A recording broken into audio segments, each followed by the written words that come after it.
بسم اللہ الرحمن الرحیم۔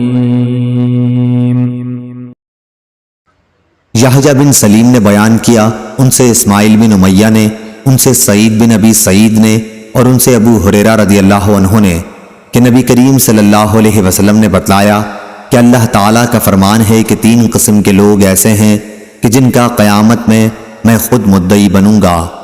ایک تو وہ شخص جس نے میرے نام پہ عہد کیا اور پھر وعدہ خلافی کی، دوسرا وہ جس نے کسی آزاد آدمی کو بیچ کر اس کی قیمت کھائی، اور تیسرا وہ شخص جس نے کسی کو مزدور کیا، پھر کام تو اس سے پورا لیا لیکن اس کی مزدوری نہ دی۔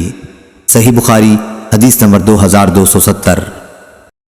اعمش نے بیان کیا، ان سے شفیق نے اور ان سے ابو مسعود انصاری رضی اللہ عنہ نے کہ رسول کریم صلی اللہ علیہ وسلم نے جب ہمیں صدقہ کرنے کا حکم دیا تو بعض لوگ بازاروں میں جا کر بوجھ اٹھاتے، جن سے ایک مد مزدوری ملتی، وہ اس میں سے بھی صدقہ کرتے۔